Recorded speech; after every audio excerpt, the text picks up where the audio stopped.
41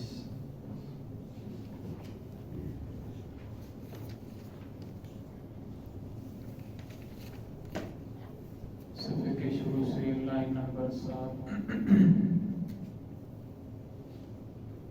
سورہ بقرہ کی آیت نمبر 175 اعوذ باللہ من الشیطان الرجیم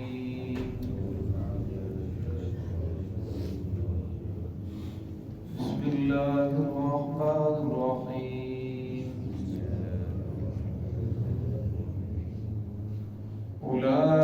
أولئك الذين اشتروا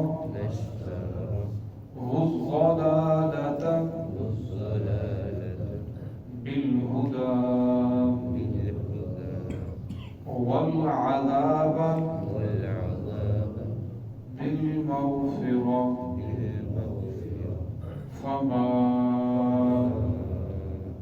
أصبرهم على النار ذلك بأن الله نزل الكتاب بالحق وإن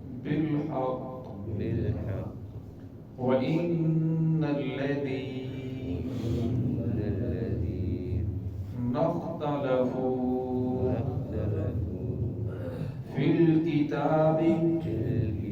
في الكتاب لفي شقاق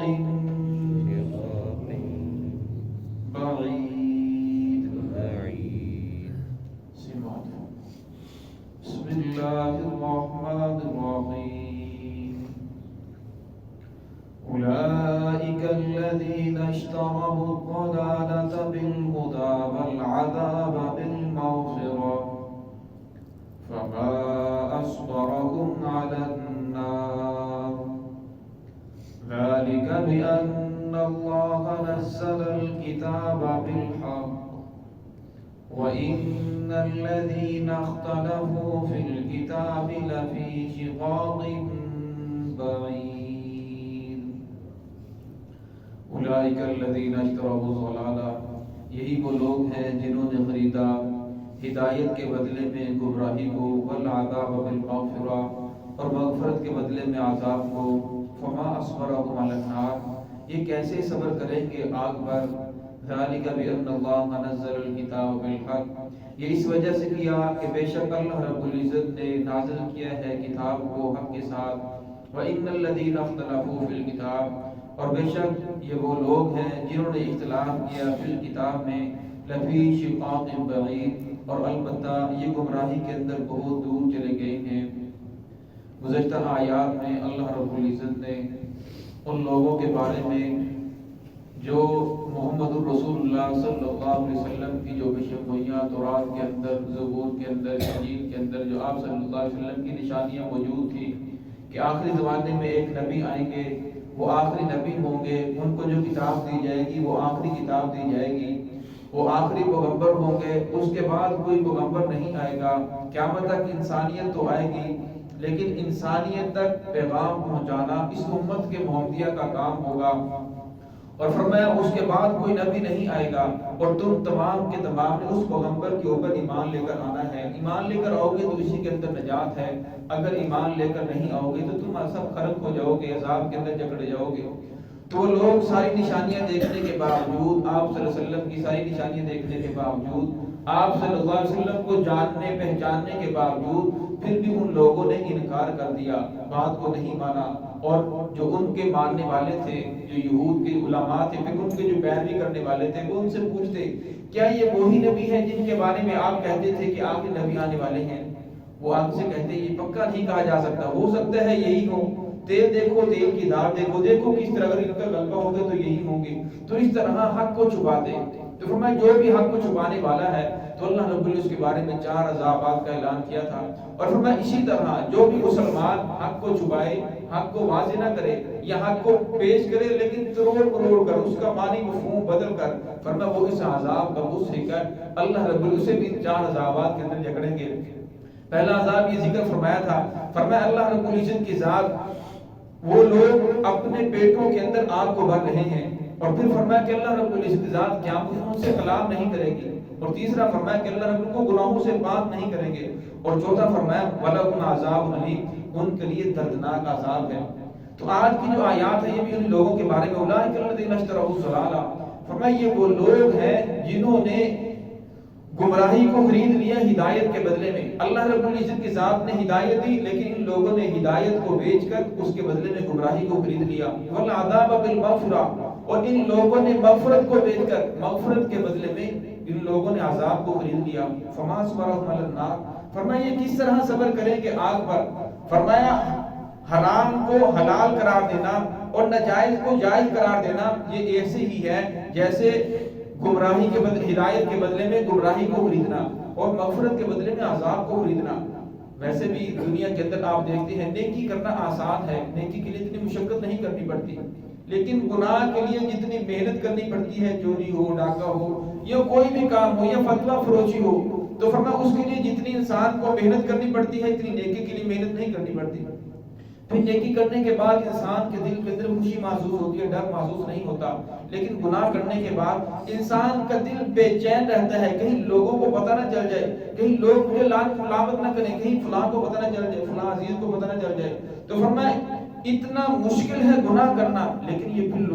پھر بھی لوگ بڑی دلیری کے ساتھ گناہ کے اوپر جمے ہوئے ہیں اور اسے بچنے ہٹنے کے لیے تیار نہیں ہیں۔ فما اصبرهم علی النار، فرمایا یہ آگ کے لیے اپنے آپ کو تیار کر رہے ہیں، یہ کیسے آگ کے اوپر صبر کریں گے؟ ذالک بان اللہ نزل الکتاب، فرمایا یہ ایسا کیوں کر رہے ہیں؟ اس وجہ سے کہ اللہ رب العزت نے قرآن پاک کے اندر حق کو واضح فرما دیا کہ حق یہ ہے، اس کے اوپر چلو گے تو کامیابی ہے۔ ذالک بان اللہ نزل الکتاب بالحق، فرمایا اس کتاب کو اللہ رب العزت نازل کیا ہے حق کے ساتھ۔ جس طرح قرآن پاک کی عبارت ہے، الفاظ ہیں، یہ محمد رسول اللہ صلی اللہ علیہ وسلم کے اوپر نازل ہوئے، آپ صلی اللہ علیہ وسلم کے علاوہ انہیں کوئی نہیں جانتا تھا، پھر آپ صلی اللہ علیہ وسلم نے صحابہ کرام تک پہنچائے، پھر آپ صلی اللہ علیہ وسلم نے صحابہ کرام سے پوچھا کیا معلوم، آپ کیا سمجھتے ہو، اس کا مفہوم کیا ہے، اس کا معنی کیا ہے؟ تو صحابہ کرام میں سے کسی کی جرت نہیں جو کہتا ہے کہ میں اس کا معنی بیان کرتا ہوں، پھر ان کا اللہ اس کے رسول ہی زیادہ جانتے ہیں۔ پھر آپ صلی اللہ علیہ وسلم نے اس کا معنی اور مفہوم بھی مقرر کیا، پھر صحابہ کرام نے اس پر عمل کیا، پھر آپ صلی اللہ علیہ وسلم نے اس کی تصدیق کی۔ لیکن اس کے بعد آج کا کوئی انسان اگر اس معنی کو گرامر کے زور کے اوپر یا صرف نحو کے لغت کے زور کے اوپر اس کے معنی کو چینج کرتا ہے، اس کے مفہوم کو بدلنے کی کوشش کرتا ہے، اور میں اصل کے اندر یہ آدمی کفر کی طرف لوٹ رہا ہے، یہ آدمی گمراہی کی طرف جا رہا ہے۔ جس معنی کو محمد رسول اللہ صلی اللہ علیہ وسلم نے مقرر کیا اس معنی اور مفہوم کو چھوڑ کر یہ لغت کے زور پر یا صرف نحو کے زور پر اس معنی کو چینج کرنے کی کوشش کر رہا ہے اور حرام کو حلال کرنے کی کوشش کر رہا ہے۔ فرمایا ایسے ہی ہے جیسے یہ آدمی کفر کو خرید رہا ہے۔ وَإِنَّ الَّذِينَ اخْتَلَفُوا فِي الْكِتَابِ لَفِي شِقَاقٍ بَعِيدٍ، فرمایا پھر یہ لوگ اختلاف کے اندر، اس کتاب میں اختلاف کے اندر، گمراہی کے اندر بہت زیادہ دور چلے گئے ہیں، اتنے دور چلے گئے، فرمایا اب ان کے لیے پیچھے ہٹنا مشکل ہو چکا ہے، ناممکن ہو چکا ہے، اب یہ گمراہی کے اندر بڑھتے چلے جا رہے ہیں۔ ایک آدمی ہے جو خود گمراہی کے اوپر ہے اور گمراہی کے اوپر ہونے کے باوجود اپنے آپ کو حق پر سمجھتا ہے، تو لگتا ہے اس سے بڑی گمراہی کیا ہو سکتی ہے؟ ایک آدمی ہے جو گمراہی کے اوپر تو نہیں ہے لیکن گمراہی کے اوپر ہے، لیکن وہ سمجھتا بھی ہے کہ میں گمراہی کے اوپر ہوں، تو فرمایا اسے کبھی نہ کبھی توبہ کی توفیق ہو جاتی ہے۔ جو آدمی برائی کے کام کو نیکی سمجھ کر کرتا ہے تو فرمایا وہ ایسا بد نصیب ہے اسے توبہ کی توفیق نہیں ہوتی، کیونکہ وہ گناہ سمجھے گا تو توبہ کرے گا، اور فرمایا اگر وہ اسے نیکی سمجھ کر کر رہا ہے تو فرمایا پھر وہ برائی کے اندر بڑھتا چلا جاتا ہے اور اس کا پیچھے ہٹنا ناممکن ہو جاتا ہے۔ تو اس آیات سے یہ ثابت ہوتا ہے کہ اللہ رب العزت نے اپنی رحمت کا، اپنی شفقت کا جو دار و مدار رکھا ہے وہ رزق حلال کے اوپر رکھا ہے۔ جو آدمی رزق حلال کماتا ہے تو اللہ رب العزت کے لیے اپنی بخشش کا اعلان بھی کر دیا، اپنی مغفرت کا اعلان بھی کر دیا، اپنے کرم اور اپنی رحمت کا اعلان بھی کر دیا۔ اور فرمایا جس پیٹ کے اندر حرام کا لقمہ چلا جائے، فرمایا ایک آدمی ہے بڑا نیک ہے، وہ جنت کا مستحق ہے، لیکن اس کا گوشت کا کچھ حصہ وہ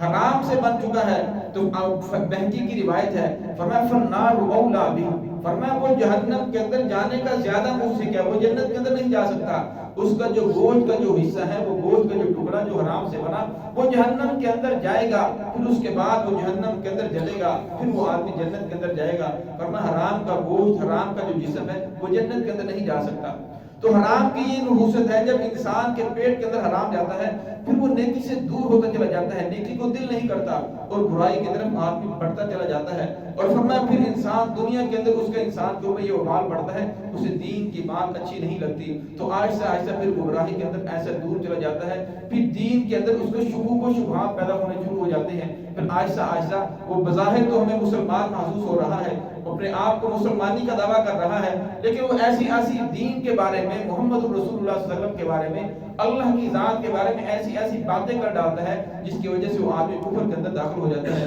اللہ رب العزت ہم سب کو اس سے محفوظ فرمائے، صراط مستقیم پہ چلنے کی توفیق عطا فرمائے۔